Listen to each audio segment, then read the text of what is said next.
Honderden locaties op Schouwen-Duiveland worden nu onderzocht op staalslakken. Zijn ze daar gebruikt? Het is een ingewikkelde zoektocht. Het is gewoon toegestaan geweest. Het hoeft ook niet gemeld te worden. Dus ja, eigenlijk is die informatie niet van achter een bureau te achterhalen. En verder in deze Zeeland nu. Grote vechtpartij dit weekend bij Zeelandia. En in de race voor een appeltje van Oranje.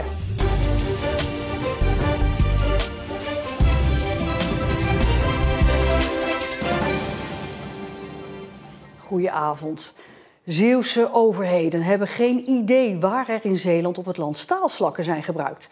Dat blijkt uit onderzoek van Omroep Zeeland.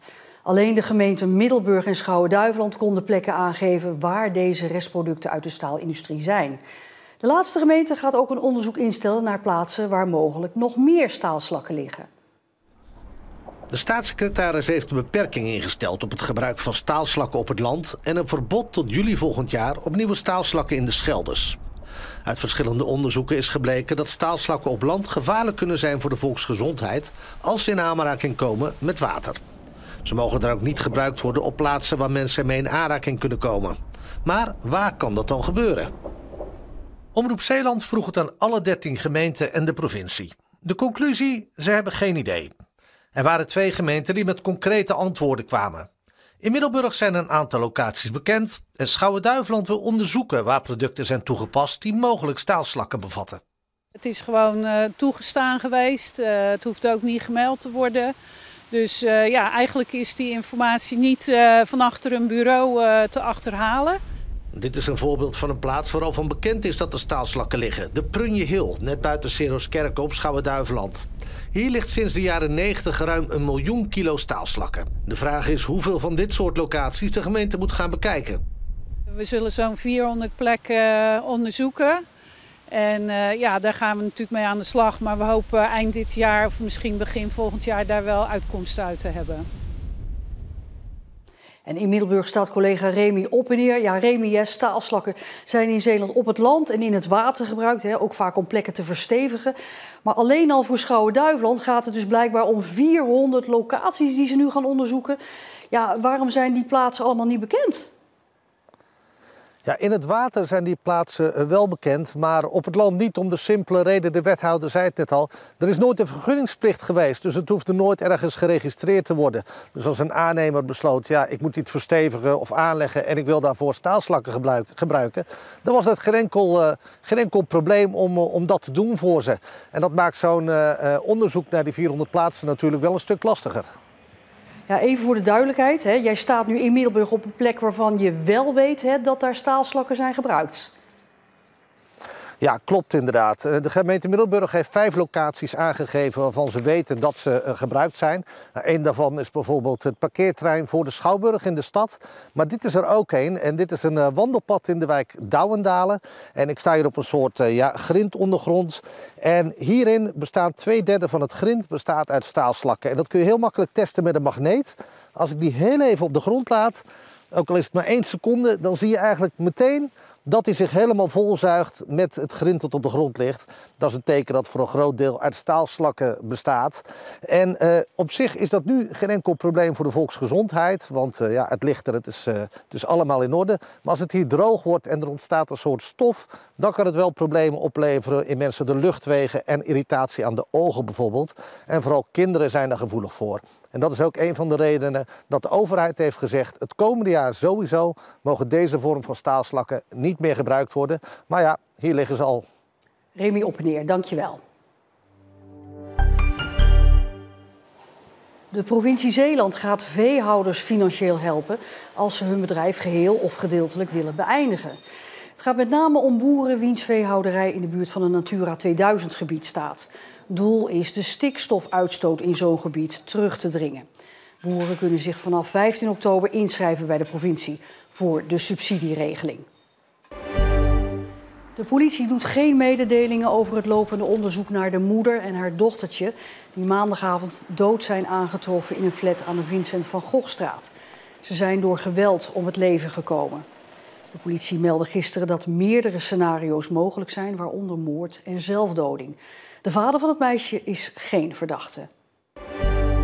Een opvallende fusie in de gemeenteraad van Veere. 5 jaar nadat de lokale partij daar ruziend uiteenviel in de 2 fracties DTV en Hart voor Veere, hebben de 2 elkaar weer gevonden. Ze richten de nieuwe partij Samen voor Veere op.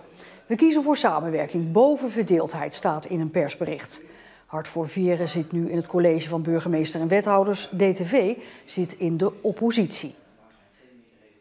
Afgelopen zaterdag is er een massale vechtpartij uitgebroken op het sportpark van voetbalclub Zeelandia in Middelburg. Na de wedstrijd tussen teams van RBC Roosendaal en Zeelandia voor onder de 17 escaleerde de boel. Volgens Zeelandia Middelburg, die niet voor de camera wilde reageren, was er tijdens de wedstrijd niet zoveel aan de hand. RBC Roosendaal wint met 2-1 en daarmee lijkt de kous af. Maar vlak na het fluitsignaal, als de grensrechter het veld oploopt om de scheidsrechter een hand te geven, gaat het mis. Volgens Zeelandia werd de grensrechter door 3 jongens van RBC uitgedaagd en uitgescholden voor kankerleier. De zoon van de grensrechter is er vervolgens tussen gesprongen en toen is de situatie ontspoord. Want kinderen, maar ook ouders van beide clubs waren betrokken bij de vechtpartij. En volgens Zeelandia zijn er rakenklappen uitgedeeld. 40 à 50 man hadden het met elkaar aan de stok en de politie kwam ter plekke. Volgens RBC gaat een vader van een geslagen kind aangifte doen. Zeelandia Middelburg heeft gisteravond een spoedoverleg gehad. Besloten is dat het betreffende team deze week niet mag trainen en aankomende zaterdag geen wedstrijd speelt. En beide clubs zijn nu in afwachting van een onderzoek door voetbalbond KNVB. Het aantal huishoudens in Zeeland met een vermogen van 1 miljoen euro of meer is met 700 toegenomen. Dat blijkt uit CBS-cijfers over miljonairs. Het gaat om de periode tussen 2023 en 2024. De waarde van de eigen woning en ook hypotheekschuld zijn meegerekend. Zeeland telde 1 januari vorig jaar bijna 10.000 huishoudens met een vermogen van 1 miljoen euro of meer. In de gemeente Veere wonen de meeste miljonairs. Ruim 13% van de huishoudens heeft daar inderdaad een vermogen van 1 miljoen of meer. Vanwege onder meer het beschieten van woningen in Terneuzen zijn bij de rechtbank op Schiphol celstraffen tot 14 jaar cel geëist tegen 3 Noord-Hollandse verdachten. In maart 2023 werden 2 nachten achter elkaar geschoten op 2 huizen aan de Schelpenlaan in de wijk Otene. Uit onderzoek blijkt dat de mannen het verkeerde huis hadden beschoten en de volgende nacht terugkeerden om het bedoelde huis onder vuur te nemen. De gevels raakten toen beschadigd, maar er raakte niemand gewond. Brandweervrijwilligers in Burghaamstede hebben op eigen initiatief 3 brandweerscooters aangeschaft, omdat ze vinden dat ze daarmee sneller bij de kazerne zijn. We zijn al heel lang in overleg met de gemeente Schouwen-Duiveland en met de VRZ, Veiligheidsregio Zeeland. En het is wel niet, en de ene speelt het balletje naar de ander speelt het balletje weer naar de een. En ja, ik werk voor mezelf en ik was een beetje zat, dus ik had zoiets van, weet je, ik betaal ze wel gewoon zelf. De Veiligheidsregio Zeeland, VRZ, heeft nog geen beslissing genomen over brandweerscooters en die is niet blij met deze actie. Omdat die bestickerd is als brandweer en omdat zij er niet om gevraagd hebben. Dus je mag hem eigenlijk niet gebruiken? Dat hebben ze niet gezegd, alleen zij hebben wel gezegd dat zij hem niet aan gaan schaffen. Marco hoopt alsnog de gemeente en de VRZ te kunnen overtuigen. Ik hoop dat we in gesprek gaan en dat we proberen op de een of andere manier dat we eruit kunnen komen. Krijgt Anna Zorgt morgen een appeltje van oranje van koningin Maxima. De zorgcoöperatie uit Sint-Anneland zit bij de laatste 10 kanshebbers en maakt daarmee niet alleen kans op landelijke erkenning, maar ook op een geldbedrag van €25.000. Anna Zorgt werd 10 jaar geleden opgericht, vooral om de leefbaarheid in het dorp te behouden en te vergroten. Goedemorgen. Goedemorgen. U komt vast met een vraag. Ja. Lia de Wachter is vrijwilliger bij het dorpsloket. Dat is onderdeel van Anna Zorgt en is elke werkdag in de ochtend open. Inwoners van Sint-Anneland kunnen hier terecht met allerlei vragen op het gebied van zorg en welzijn. Denk aan iemand die vervoer naar het ziekenhuis zoekt, maar ook aan iets simpels als een beetje aandacht. Er zijn heel veel vrijwilligers die een bezoekje brengen bij mensen die alleen zijn en daar behoefte aan hebben. Ook doen ze dan spelletjes of zo? Of ik hoor ook wel eens dat ze samen gaan winkelen. Mantelzorger Jannie Westdorp klopte aan bij het loket. Via bemiddeling vond ze vrijwilliger Bas van Houwelingen. Die komt nu, afwisselend met een andere vrijwilliger, op maandag Jannie's zieke man gezelschap houden. Zodat zij kan gaan volksdansen. En dat is waardevol. Ja, dat is gewoon fijn dan.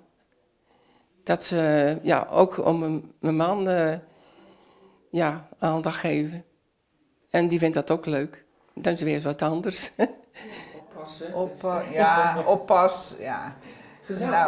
Gezelschaps. Ja. Anna Zorgt heeft vorig jaar via het loket ruim 1100 zorg- en hulpvragen behandeld. Meer dan 100 vrijwilligers gaan met die vragen aan de slag. Van een lampje aandraaien in het plafond tot tijdelijk zorgen voor een kanarie, omdat de eigenaar dat vanwege ziekte niet kan.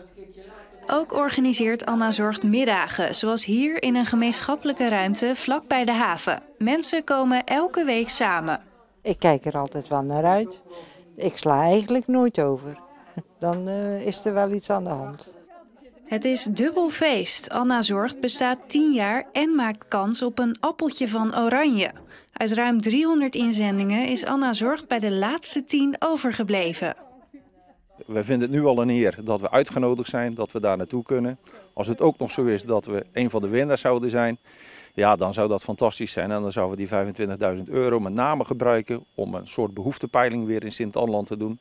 En dan richten we ons meer op de gezinnen en de jongeren om te kijken wat daar leeft en speelt. Omdat we merken aan de hand van de vragen die we krijgen bij ons dorpsloket, dat er met name gericht wordt door de jongeren op van, ja, kunnen we op Sint-Anneland blijven wonen? Zijn er goedkopere woningen? Wat kan er? Hoe kan het dan? Dus ja, daar willen we echt wel onderzoek naar gaan verrichten. 9 oktober is de uitreiking. Dan zit een delegatie van Anna Zorgt bij Maxima. In ieder geval op de koffie en hopend op een beetje meer.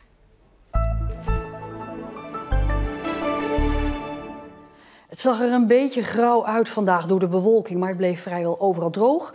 En de opklaringen werd er toch nog ongeveer 16 graden. Morgen zijn er veel meer opklaringen. Het wordt opnieuw zo'n 16 graden, dus best aardig. In de loop van de week zelfs iets meer zon. En tot zover deze Zeeland Nu. Voor nu nog een prettige woensdagavond en graag tot morgen.